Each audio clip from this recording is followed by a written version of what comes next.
Hello, everyone, and welcome to SCORE Fairfield County's live webinar on Will Your Business Be Replaced by Artificial Intelligence? I'm Bob Hogan, the webinar coordinator and business mentor here at SCORE Fairfield County. I'll be your host today, and our presenters are Freund and Matt Krieger. More on Budley and Matt in just a minute, but first some brief information on SCORE. SCORE is a nonprofit national partner of the SBA with over 10,000 volunteers nationally, and locally here at SCORE Fairfield County, we have about 100 volunteers with a wide range of industry, process, and subject matter expertise. And we offer three primary value-added services that you can see there on the screen. First of all, we offer free one-on-one counseling, and you can do that face-to-face or video, telephone, email, whatever works best for you. And secondly, we offer a wide range of business education workshops and webinars like the one today. And lastly, we offer extensive resources on our website, including access to subject matter experts and various tools.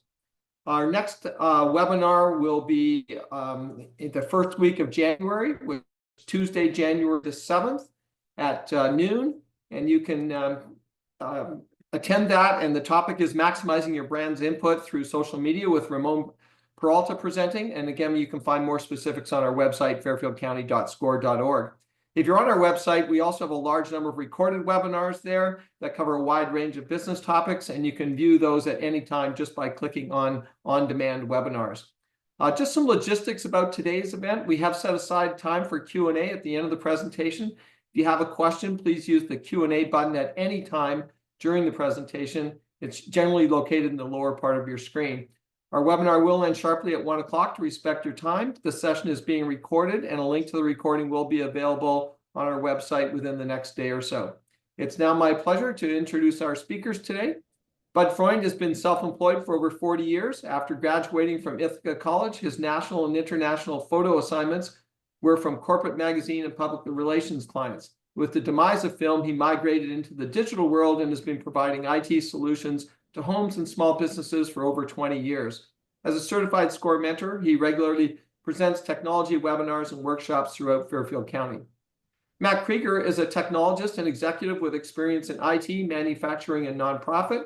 He is president of Cobra and held senior IT leadership positions at Time and the Reader's Digest. Matt is founder of Whisper, an audio aggregation platform allowing the consumption of text content as high-quality text-to-speech, and is chairman of Reader's Digest Partners for the Sight Foundation, a nonprofit serving blind and visually impaired individuals. Matt is on the board of the International Microwave Power Institute, is an advisor to Tech2 Success, Kids in the Game, and Cyber Seniors. He is also a business mentor for SCORE Fairfield County and is a frequent presenter on topics of business and technology. I'll first turn it over to Budley. Bud? Thank you, Bob. And hello, everyone, and thank you for joining us. There's a lot to unpack here, and I'm going to get started on a semantics item, which is a personal thing. Matt and I were pushing this PowerPoint back and forth between each other, and every time I would send it to him with a lowercase I, he would put a capital I. And as you can see on screen, that intelligence part isn't deserved of a capital I just yet, and I'm going to show you a couple of reasons why I believe that to be the case. This is our first area that we want to talk about. Matt and I are going to back and forth over the other two topics. So first off, I want to offer you some Kool-Aid, which is this belief of the good of artificial intelligence. And after going through that list, I want to just give you a quick reminder that once upon a time, there was a whaling industry which was very important to the world, which we don't use whale oil anymore or scrimshaw. And now, apparently, with AI, we can talk to these whales who are probably saying, "Why did you off my cousin so long ago? He was a perfectly nice whale." Anyway, I went to an AI symposium at Mercy University in Dobbs Ferry last month, and I want to talk to you about two of the presentations that I saw. The first one being by this company, Augie.studio, which you can sign up and get a free account on them. And basically, what they do is to create TV commercials, broadcast quality, 4K for $40. Now, my brother edited The Trip to Bountiful when Geraldine Page won her Academy Award. And after watching the Augie presentation, I realized that he could be out of business. Not only could he be out of business, but all of these other industries could be out of business. And that studio, which I photographed at the corporate headquarters of American Can before my hair turned gray, you don't really need that anymore because your iPhone can go up to 4K broadcast quality video. So it's a world that is dramatically changing. And yes, a traditional 30-second spot on average could cost anywhere between $15,000 and $20,000. Obviously, some are less expensive, others could be more. The second presenter was a woman who has a Canadian company, Bonsai AI. She is a Harvard Business School graduate with a master's in human resources. She specializes in compliance and training videos. And she put on a large screen. Half of it was herself talking, and on the other half was the avatar that she had created of herself. And having come out of a visual industry, I studied it pretty carefully, and I could not tell the difference between her live and her avatar. And it was majorly unsettling because once you realize that this creation that she's made isn't always going to be a real person, and if you hire her company and get her avatar, that avatar isn't going to be late for work because it gets stuck in traffic or it needs to be paid or have any of these other issues, predominantly of which, in my opinion, was the flubbing of lines. Because if you understand what a computer can do with the click of a button, that avatar will then translate into all of these different languages, and you don't have to hire lots and lots of different people. It is a dramatically changing environment. Now, I'm in a networking group, and one of the people in the group is an estimator for a moving company.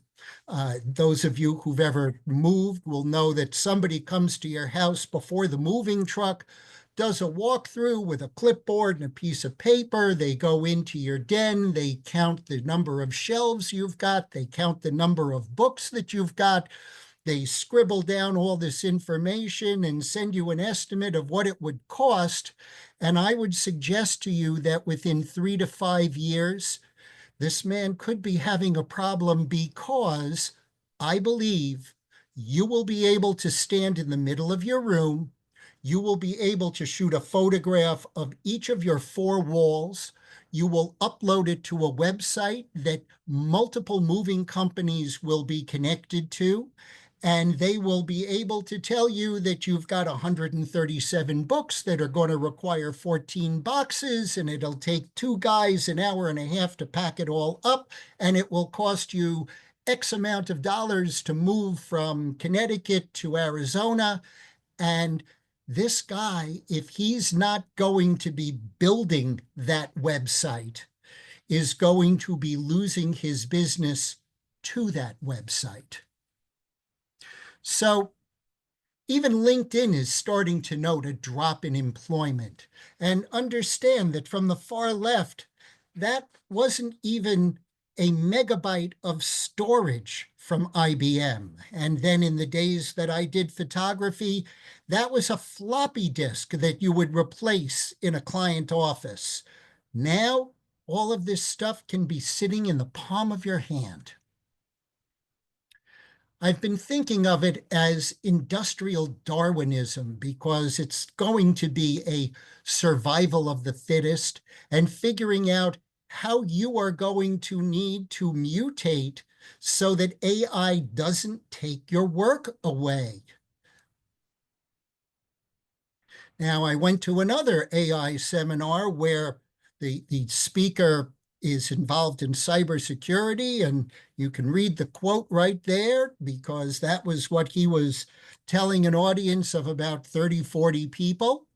And I went back home and did some homework using artificial intelligence and came up with this list of companies. And for those of you who don't know Ducan, they're an online store. Blue Focus does advertising and marketing.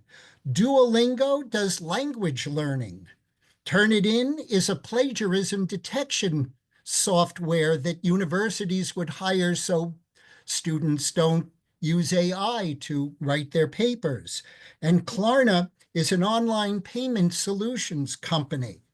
Now, these are real numbers. And obviously, when you take 700 people out of work, computers are replacing them dramatically and quickly. And just to see the numbers a little more clear, these are the big guys. And I want to just make a note about Amazon Web Services because it is the third largest division of Amazon. And in 2022, they grossed $23 billion of revenue for Amazon. So you've got to ask yourself, if they're laying off hundreds of tech and salespeople, is there less work to do? Or is more of the work being done by computer? And in this case of Amazon, it was almost a case of people digging their own graves. So who is using AI the most? And I found it enormously unsettling to learn that crime is probably the biggest user of AI because they will use it for phishing and social engineering, fraud and extortion, malware development, and voice cloning and deep fakes. In other words, you could get somebody who sounds like your child who's been kidnapped and you need to send money to, or an email coming from wherever that reads just like the guy you've been working with for years. And all of these industries are trying to use AI as best they can because they are in profit-making ventures. Also, note at the bottom there that if you are using ChatGPT, unless you turn off the setting, it is scraping your data to import into ChatGPT. Understand also, we are in a time where OpenAI, the company that created ChatGPT, has 12 court cases for copyright violation pending. So the world is changing slightly as to whether all this data that has been grabbed legally or not. Experts? I'm not an expert, but I would suggest to you that Marriott was able to slash jobs because computers could do more of the work. And as they're scraping, understand that with crime as the primary user of generative AI, there are going to be scams out there. So proceed cautiously with the websites that you choose to use to do things. If you go into your ChatGPT app on your phone, at least on the iPhone, you can turn off the improve the model for everyone, which is a nice way of saying we're taking your data. LinkedIn is also building AI models. So if you want to ask LinkedIn not to take your information or your contacts, those are the steps that you should be doing. And as a friend of mine put it, part of what caused all of this is this culture of Napster. For those of you who remember, Napster was the sharing app where you had whatever music or videos or whatever other content you might have gathered on your computer, and you would open up your computer to Napster, and somebody on the other side of the globe could grab the songs that they wanted or the video that they'd been looking for but didn't want to pay for. And all of this has been gathered. And now, as you can see, the rules are changing slightly. And I was rather surprised at Perplexity being in the legal mix as well, because it is one of the few AI apps or services that will provide citations of where they're getting their information. So that's going to be an interesting court case to watch. And now that AI is writing books, that could be a problem for the publishing industry. And in the bio industry, now that you've got AI and data that can be studied as opposed to people, work can get done faster, but also it is your data that's going in, whether it's PII, personally identifiable information, or it's generic. Well, that remains to be seen. I'm not sure that anybody is listing Bud had a cold, but you get the general idea of where all of this is going. And now that AI is starting to train AI, this synthetic data means that the robots, the computers, are training the computers. And the ex-CEO of Google, Eric Schmidt, recently said that at the point that this starts to happen, we'd better have somebody with their hand on the plug ready to pull it. So what's the big deal about this? Your business could be at risk. The business that your kids are thinking of going into, and we have friends whose kids went into graphic design and photo editing and photo manipulation, Photoshop. Well, per se, you don't even really need Photoshop anymore. DALL-E or Canva's photo AI app will allow you to create an image. Why pay for somebody if the computer, if it's part of the fee that you pay to use a service, and now part of the service allows you to make the image that historically you might have hired someone else to do?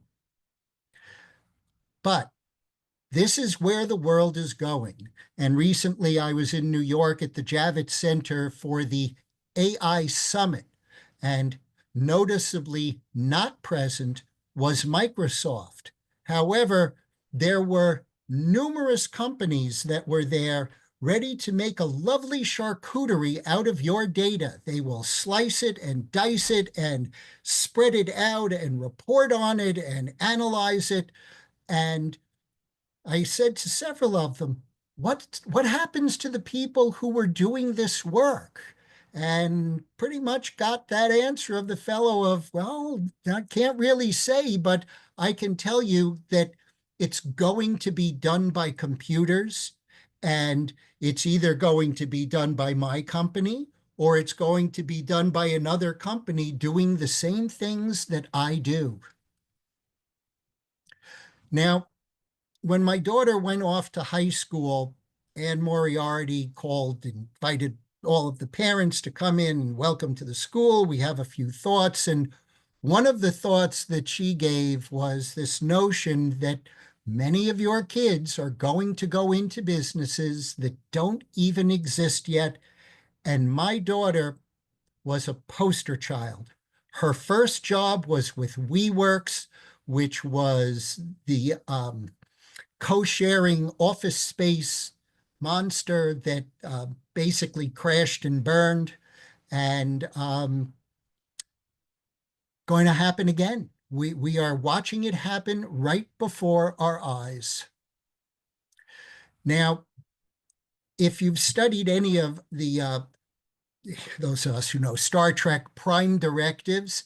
These are the things that AI is not supposed to be doing, which the people who are creating AI are supposed to be understanding and programming into their AI models, which unfortunately don't always work exactly the way that they would like.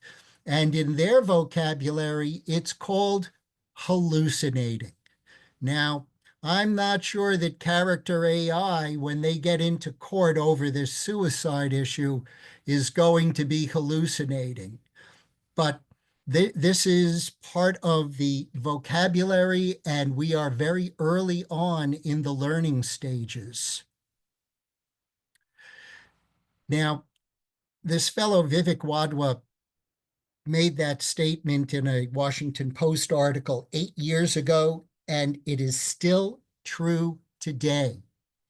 So the people who are building this aren't quite sure of what they're doing or how it's going to result. And if you don't believe them, um, Eric Schmidt, as I mentioned earlier, was warning about the need to have somebody available to unplug the AI. But prior to that, he also made this statement back in 2020. So we have history in this notion that we need to watch how this is being built and what it's going to be doing for us and to us.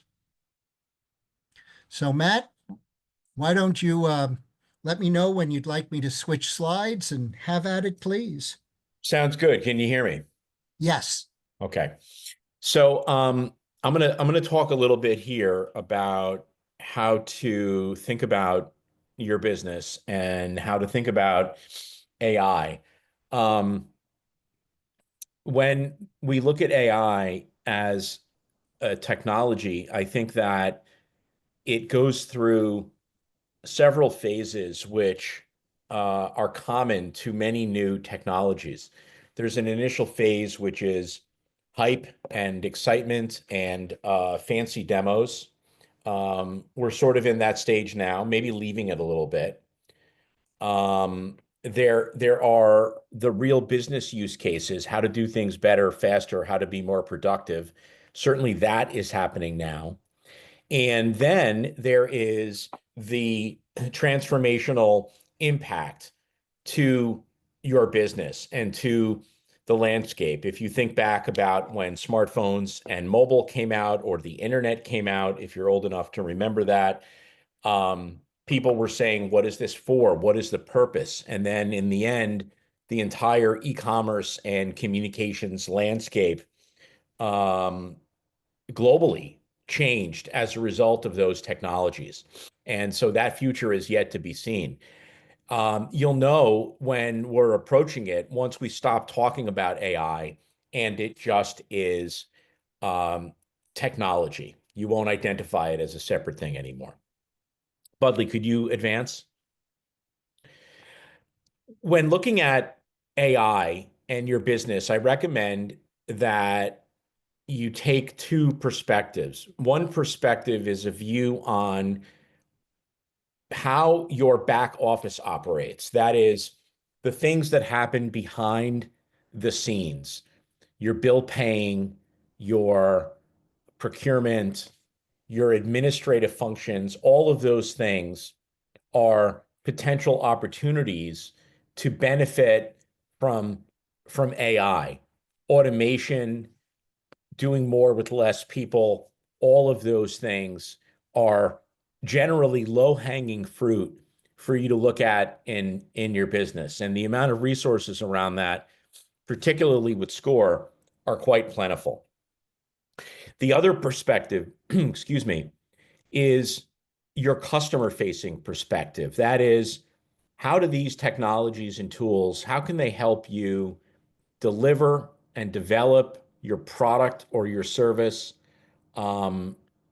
better, more competitively, faster? So that is really the big transformational opportunity that I recommend you look at. You're going to hear people often say that you should create AI strategies. I don't recommend this. You have business strategies. You're in business to do what you do, to deliver the product or service that you do, and to make a profit. That's your objective. That doesn't change. What changes is your use of strategic technologies in helping you be competitive. One thing that I think you should think about is not just the impact of AI in your own business to help you develop and deliver your product and service faster or better and to help you be more productive, but think about your business in the light of AI and how your customers may view that as an alternative to you. And what I mean is, just as you in your business are looking to save money or reduce headcount or do things faster using AI, your customers are always saying to themselves, how can I eliminate this bill? How can I eliminate having to get this product or service? Because I have an AI or a technology alternative that I can either rely on to do it better or cheaper or differently or not at all. So when you think about your product or service, I recommend you continually try to reevaluate what is your value proposition. Why are you able to get your customers and what is the alternative? Some companies decide that high touch and service are going to be the answer because those are not necessarily things that AI can provide. But if you are doing a service in your business that can be replaced with AI, certainly your customers are thinking about that and they're looking at options. So I recommend that you not only look internally, but you look externally from your customer's point of view. Budley, can you go to the next slide? Actually, I take it, Budley. I apologize. Go back. I'm gonna say one more thing there. Depending on where you are in your journey. Now, I know that as SCORE clientele, many of you are still working in corporate full-time jobs or full-time jobs for small businesses and maybe haven't made your transition yet to entrepreneur or small business person. Something to think about in your own career, in your journey to entrepreneur, is that jobs are, I think, ultimately, they will be lost. It is true that most new technology waves create new jobs, but it doesn't happen at the same time. People look for the automation. Classes of jobs get replaced with the technology, and then maybe new jobs get created. And we see a situation, for example, where we have a creator economy. That is an entirely new class of job that was created that didn't exist years ago, and that provide an opportunity to people. But it took years for that transition to happen. If you are working in a company today, whether you are responsible for other employees or are an individual employee, keep in mind that your employer is likely looking at opportunities to eliminate jobs because it is simply economically rational for them to do that. There is a notion that companies will retrain employees toward higher value jobs. I'm not sure that makes sense. Companies are trying to make profits. Their obligations are to those profits and to the shareholders and not to the employees. So I suggest you think about that as far as your competitiveness in the workplace in general. I do think jobs will be lost. And I would think about that as far as your own competitiveness, no matter what you do. I'm going to turn it back over to Budley.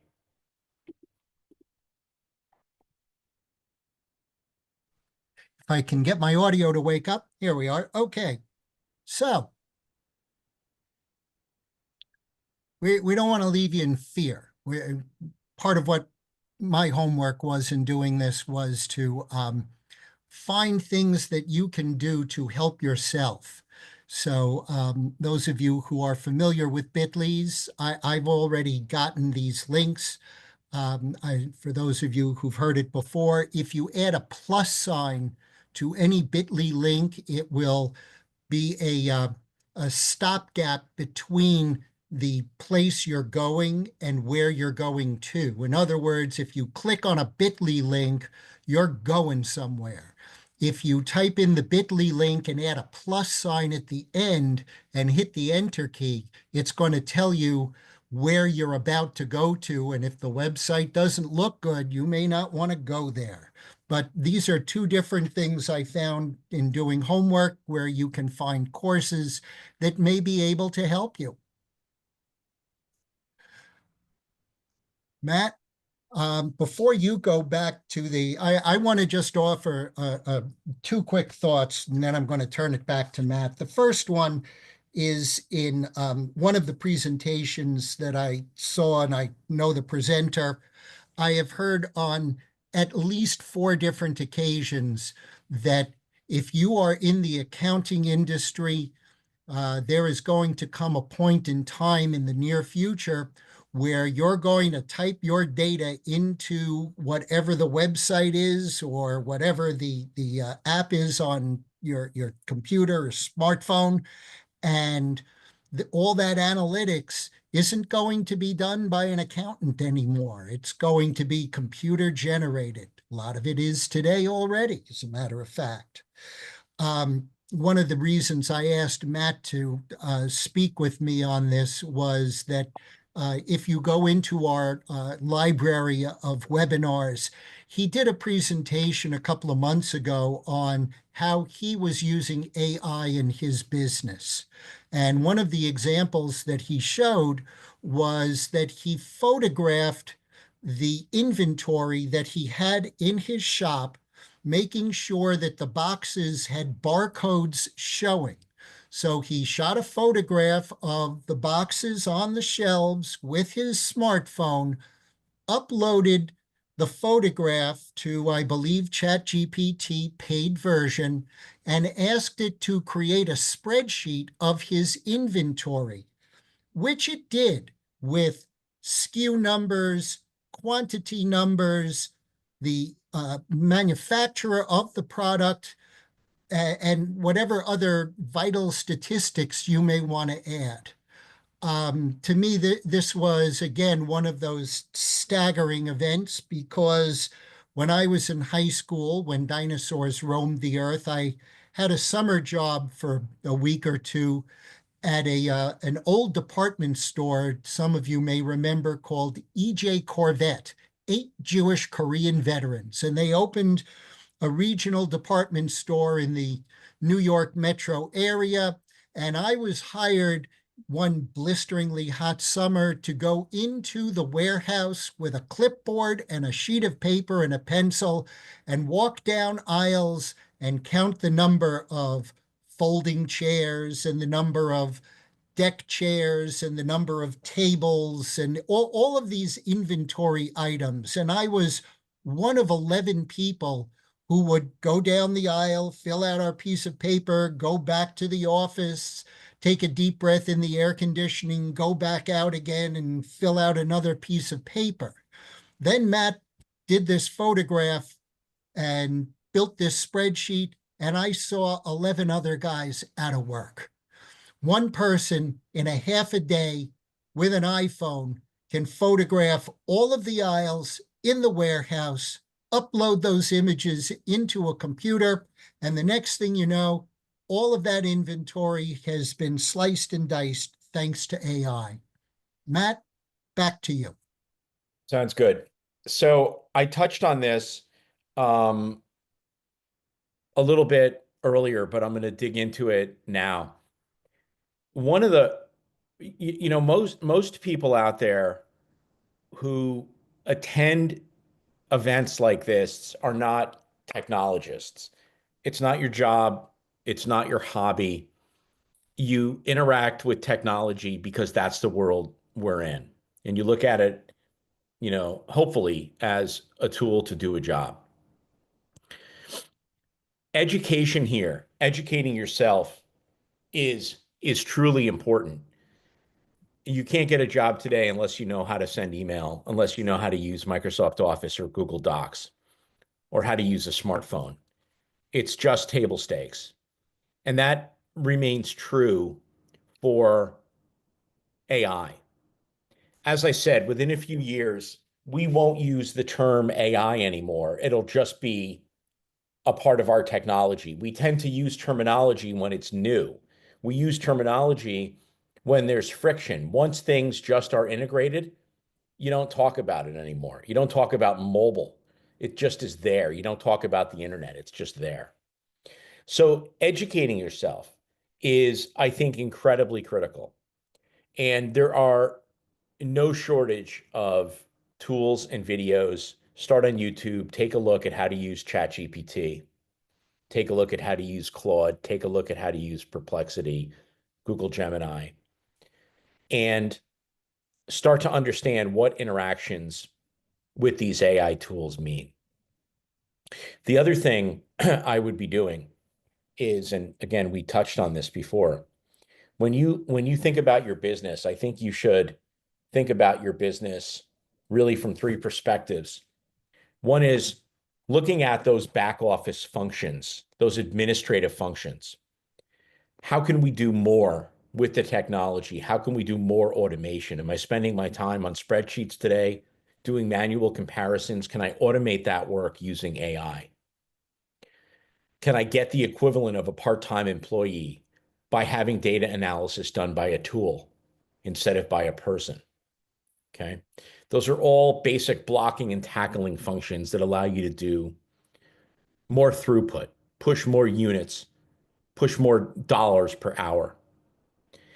The second phase really focuses on taking a very, very hard look at the business, service, or product that you provide. If you provide consulting services, you're going to need to expand your vocabulary to think about how AI and technology impact that landscape. If you provide physical services, a laundromat, a hair salon, you're probably going to be looking at how to use technology to get more customers and to improve your social media presence and to remain competitive that way. And the third way is, again, from the perspective of your customers. Your customers are always looking for alternatives to paying a given bill. They may love you, but they don't want to pay your bill. And so what are their alternatives and what is the differentiator? So a number of businesses, I think I mentioned, are looking to differentiate with excellent customer service. They provide experiences as opposed to provide products. They provide delight as opposed to providing widgets, right? They really take care of you. So service becomes an option. Here's another option. We talked about job loss. If you provide a service or a product, understand that companies are more cash strapped than ever, and they want to do things better or faster. They want to eliminate jobs. How can your product or service help them do that? The other thing to consider, if you are a technology company, maybe you are a website developer, maybe you are a programmer, that is also a big risk area. More and more tools as technology develops become accessible to people with lower skill levels. If you think about something like 3D printing, okay, 20 years ago, it was impossible to consider what might happen in terms of 3D printing. Now you have people running essentially manufacturing businesses out of their homes because 3D printing is available to lay people. People without intense programming and code writing experience can create mobile apps and websites. So things that were lower level on the technology stack 10 years ago, 5 years ago, 2 years ago, are now available at such a high level that you can type what you want into an AI tool and have it build you a functioning web page. So if you develop or sell a technology product or service, you probably have the biggest burden to remain competitive because you yourself can be automated out of that work.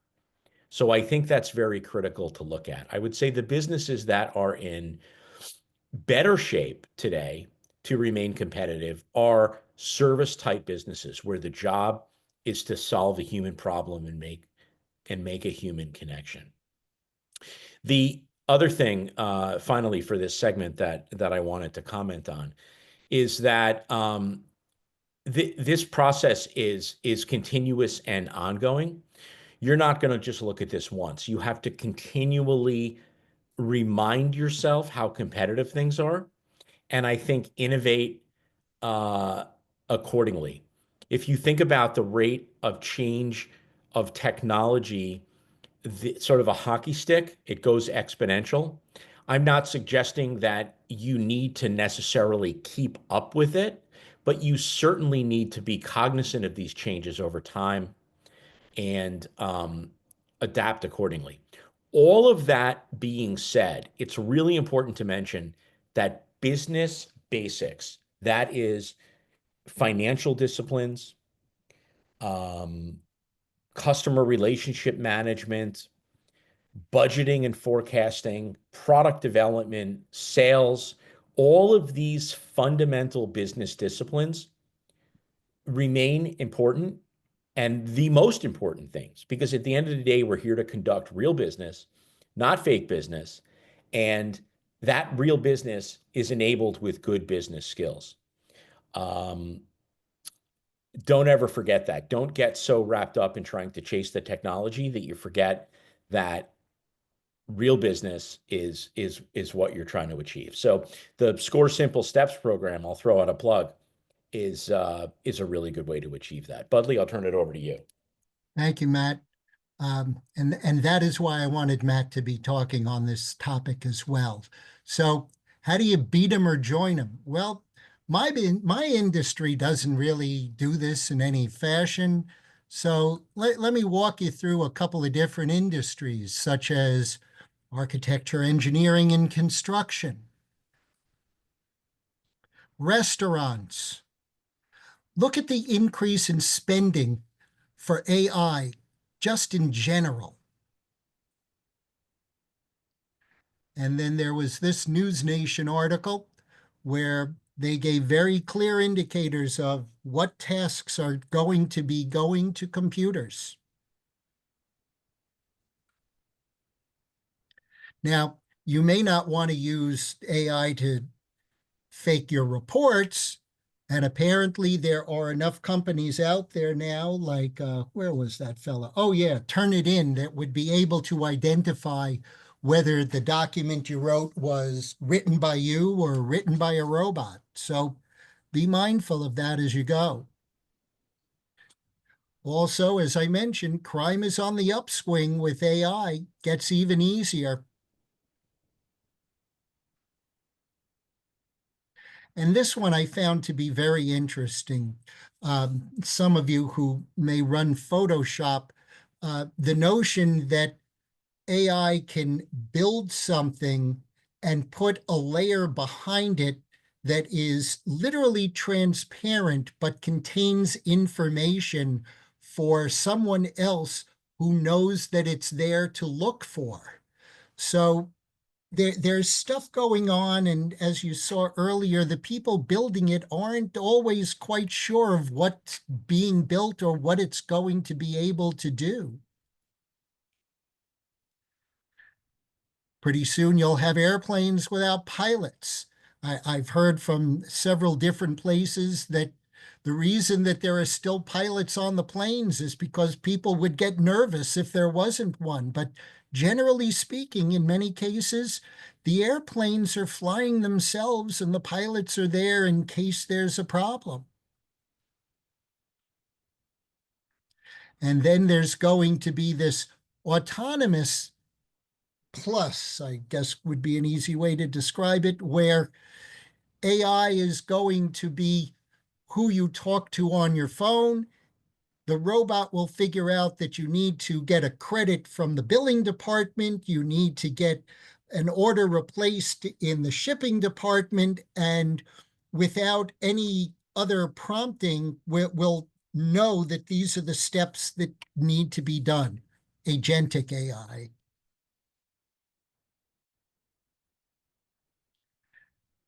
And as those investments are going, none of them are talking about adding more people with those investments.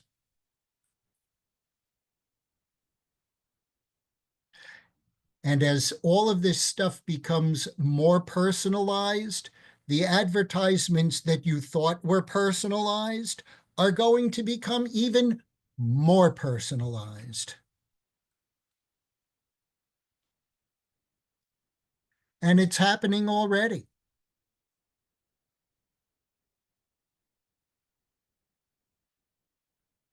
However, according to Sundar Pichai, who is the CEO of Google, in an interview about a week or so ago, he's claiming there may be a slowdown because all of that readily available data has been grabbed. And now that data's got, it's not so easy to create anymore.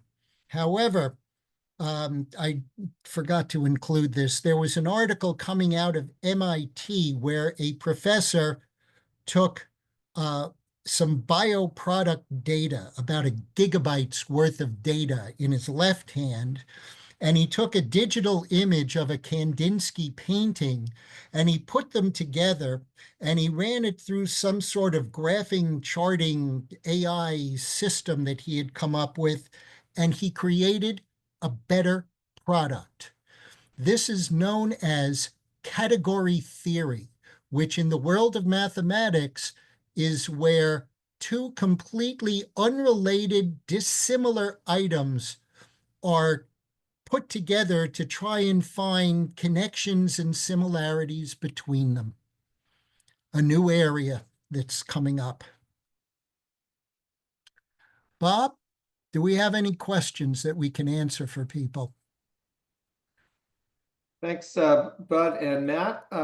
We will use the rest of the time for questions. So if you have a question, please use the Q&A button and put it in. We'll take as many as we can up until the top of the hour, and we'll go from there. So we'll just we don't have any questions in the queue right now. We'll just wait for a minute here.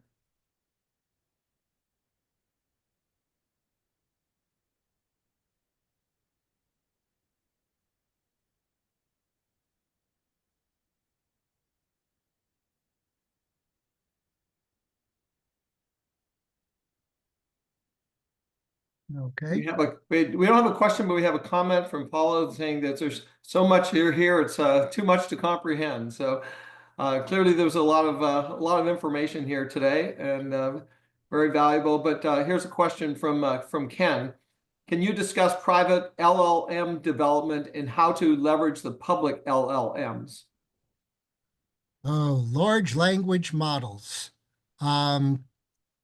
I haven't done a whole lot of homework on who is offering and building, other than the obvious OpenAI, IBM, Microsoft. The names that we know are working very hard and trying to figure out how they are going to be a prominent leader in that area. Frankly, it's not an area of expertise for me just yet. Something like everyone else, I'm just starting to learn. Matt, anything you can add to that? Yeah, depending on what the question is getting at, some people refer to some of the open source models that you can download and run in private as the private models. In general, most people are not creating their own models because they take immense amounts of computing power. So I think the question is really about working with large language models offline privately. And if you go, for example, to Hugging Face, which is an online marketplace for language models, or you look at tools like Olama, and there's so many others, and Meta has released a number of models that you can bring down and run offline. There is, as commented, an increasing amount of models that you can run on your own. You can run the inference portion of them on your own. That is, ask them questions. The models have been pre-trained, but run them offline. So there's no risk of you giving your data to a cloud provider. This is an exciting area, not just because of the potential privacy aspects and the benefits there, but because you can run them on smartphones and devices and embed them in apps and that sort of thing. So as the technology gets better, we're seeing more and more capable models of a smaller size. We're also seeing tools that allow individuals to customize those models for their own applications. Hugging Face, as I said, is a great marketplace of these models. I hope that gets to that individual's question. Thanks, Bud, Matt. We had a couple of similar questions in the chat from both Tony and Kyle, asking for examples of what kind of jobs would not be replaced by AI. And I think, Matt, in some of your prepared remarks, you touched on that, but maybe you could just reemphasize that. Yeah, I mean, by definition, jobs that won't get replaced with AI are jobs that require a human. Now, the question is, are there jobs that require a human ultimately over time as the technology gets better? And the answer is, I don't know. The jobs today, if you are a home health aide, you are unlikely, in my opinion, to get replaced with a computer or a robot in the next 2 years. However, I would not be surprised if in 3 to 5 years we started seeing home robots. If you are any sort of a product or service or field that provides human-based services, that is where empathy and commiseration or physical human touch are provided, that potentially that doesn't get replaced. I think it's maybe safer to not say what jobs will and will not be replaced, but rather how will the products and services of tomorrow be delivered? And one of the things that kind of reset my expectations about all this is, for the longest time, people said white collar jobs are going to be immune longer from AI and technology. And it seems like it's the opposite.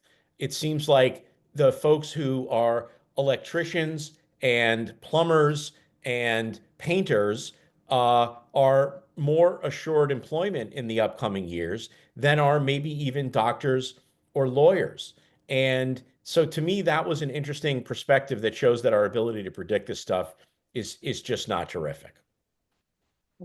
Here's one from Marlene. If I were to consider an AI service, which is the most trustworthy at the moment? I'll jump in on the first part of that. There isn't any of these models that is not subject to what are called hallucinations. The answer is something that's just so wacky that it doesn't make sense. However, with that said, I and my wife have been using Perplexity, which is a downloadable app to your smartphone, very regularly, because not only does it provide an answer, but in the old bibliography style of reporting or gathering of information, it does give you citations of where it found the information that it's drawing from. So my vote is on Perplexity. Matt may have a different opinion. I've seen the stuff he's done with ChatGPT, and it was, as I said, staggering to me. Yeah, I have no additional comment about what's the most trustworthy. I think you need to play with them all and understand what's best for your business. I'll throw in one more item just for fun. This app Dali, DALI, is supposed to be able to make an image, and I have the pre-canned request of what I'm trying to get, which I've yet to see displayed, which is if you've seen the Geico commercials with the three Neanderthals, or the Neanderthals talking to one another. I want three Neanderthals sitting on a sofa, eating pizza and drinking a beer, and watching a TV screen in profile. So you see the sofa on the left side, the television on the right side, and on the television is the phrase, "Watch this space." And I have asked this thing recurringly if it can generate this, and it still just doesn't get it. It's getting pretty close, but it's still not quite there. Okay, here we have a few more questions. Another one from Natarajan. What would be the AI impact on financial, investment, banking industries? How can AI be leveraged for personal financial investments? Well, there's already several robo-advisors. I think Wealthfront is one, and I forgot the other. I wouldn't be surprised if, from a financial advisor point of view, some tools got great traction, right? Personal relationships and trusted advisors are great, but depending on what makes you feel comfortable as an individual investing your money, if you take a data-driven approach, you sort of recognize that financial advisors don't have great predictive capabilities versus the indices, whereas algorithms probably do. So I would suspect that that's going to be a very strong growth category for AI. I'm going to add one other item to that, which is, as of today, to the best of my knowledge, ETFs are all computer driven. Next question, Bob. Yep, that's great. Here's one from Rob. How might AI affect architecture? Well, as I had shown earlier, whether you're in the architecture, engineering, or construction end of it, some aspect of a project is getting offloaded. Now, in the world of architecture, where you're doing your building, not being an architect, I can't tell you what are the rote work aspects of architecture, but I am sure that there is. My memory of architecture, and in one of my prezos, I've got the blueprint spread out on the floor, and guys are crawling around in white shirts and ties on top of the blueprint with pencils and rulers. We don't do that anymore. So clearly the migration is coming, but to where I'm not going to speculate.